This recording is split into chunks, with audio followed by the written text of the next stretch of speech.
তোমার বৌদি আমাদের মনা যখন হলো তখন মানে খুব অসুস্থ হয়ে গেছিল। নর্মালে হয়েছিল, কিন্তু তোমার বৌদি আমাদের মনা হাবড়ায় ছিল। ডেলিভারি হয়ে যাওয়ার পরে তোমার বৌদি ট্রান্সফার করেছিল।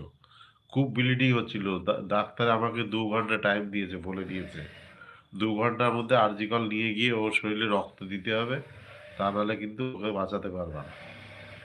এইবার আমি ডাক্তারবাবুকে বললাম, ডাক্তারবাবু কি করে সম্ভব এত 2 ঘন্টার মধ্যে গাড়ি ঠিক করে ই করে ওখানে পৌঁছানো, রক্ত ব্লাড ব্যাংকে থেকে রক্ত আনতে হবে, দিতে হবে। হ্যাঁ, ডাক্তারবাবু বলছে আমার সঙ্গে কথা না বাড়িয়ে আগে বাইরে গিয়ে গাড়ি ঠিক করো, তোমার পেশেন্ট তুমি নিয়ে যাও, তারপরে এসে আমার সঙ্গে কথা বলো। আমার সঙ্গে এখন 1 মিনিট কথা বললে সেই 1 মিনিটই তোমার দেরি হবে, বুঝলে? তারপরে তো আমি বাইরে এসে আমার শালা টালা ছিল, আমার কাকা শ্বশুর, কাকি শাশুড়ি টাশুড়ি ওরা খুব ছিল, অনেকেই ছিল। সেই নিয়ে গেলাম তোমার বৌদিরে আরজিকর। সে নিয়ে যেতে যেতে মানে ব্লিডিং এত হয়েছে, আমার বড় শালা বউ পাশে ছিল, ওকে ধরে নিয়ে তার শাড়ি টাড়ি সব ভিজে গেছে, কাপড় চোপড় সব। হ্যাঁ, তো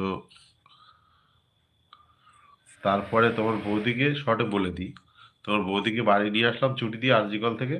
তারপরে আমাদের পাশের বাড়ির একটা ঠাকুমা আছে, সে ঠাকুমা এখনো বেঁচে আছে। উনি দেখাশোনা করেছিল, রান্না বান্না আমাদের করে টরে দিত। তা উনি বলতো চ্যাং মাছ দিয়ে আসবি, 1 কিলো করে চ্যাং মাছ কিনে নিয়ে আসবি, জিয়ে রাখবি। ওই চ্যাং মাছের ঝোল খাওয়ালে তাড়াতাড়ি রক্ত হবে, শরীর ঠিক হয়ে যাবে।